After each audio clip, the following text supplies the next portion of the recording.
Result হলো মন্তেশ্বরে প্রথম। মন্তেশ্বরে এই প্রথমবার বিজেপি সরকার গঠন করছে রাজ্যে এবং মন্তেশ্বরে প্রথমবার পদ্মফুল ফুটল।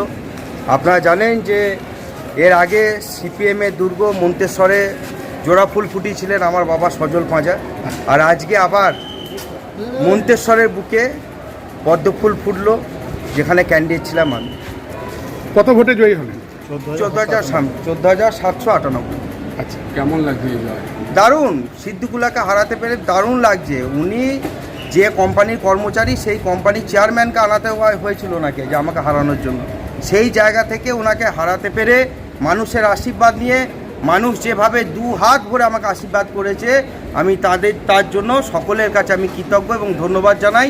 এবং আমি এই জয়ের জন্য খুবই আমি খুশি এর বিষয়ে। প্রথম উন্নয়নে কি করবেন? প্রথম উন্নয়ন আমরা ইশতেহার যখন প্রকাশ করেছিলাম তখনই প্রথমেই বলেছিলাম যে আমাদের বিশেষ, এমনি তো অনেক কাজই আছে, তাছাড়া বিশেষ যে কাজগুলো আছে আমাদের মন্তেশ্বরে ফায়ার ব্রিগেড, মন্তেশ্বর এবং পাহাড়হাটি ব্লকের যে হসপিটালগুলো আছে তার উন্নয়ন, এবং মেমারি থেকে দাঁইহাট রেল লাইনের এই কাজটা। সিদ্দিকুল্লাহ সাহেব কীরকম কাজ করেছেন? হ্যাঁ, সিদ্দিকুল্লাহ সাহেব কীরকম কাজ করেছেন? সিদ্দিকুল্লাহ সাহেব এত সুন্দরী কাজ করেছেন যে উনি মন্তেশ্বরের 5 বছর বিধায়ক এবং ক্যাবিনেট মন্ত্রী থাকার পর 5 বছর পর ভোটের আগে ওনাকে ইশতেহার প্রকাশ করতে হচ্ছে যে আমরা সাতগিছিয়া কলেজ করব। আমাদের ইশতেহার চুরি করে, তৃণমূলে চুরি করতে করতে সবটা এমন জায়গায় পৌঁছে গেছে যে ইশতেহার ওরা চুরি করছে। তারপর ওরা কি ইশতেহার দিচ্ছে আমাদের ইশতেহার চুরি করে, যে সাতগিছিয়া কলেজ করব, ফায়ার ব্রিগেড করব, মন্তেশ্বর হসপিটাল উন্নয়ন করব। তো 5 বছর উনি করলেনটা কি?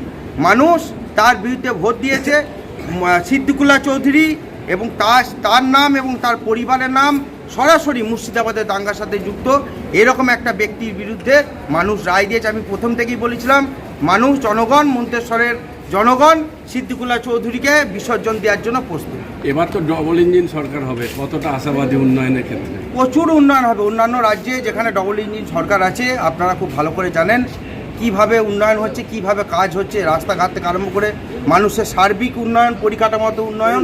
মন্তেশ্বর তথা পশ্চিমবঙ্গেও সে একইভাবে কাজ হবে।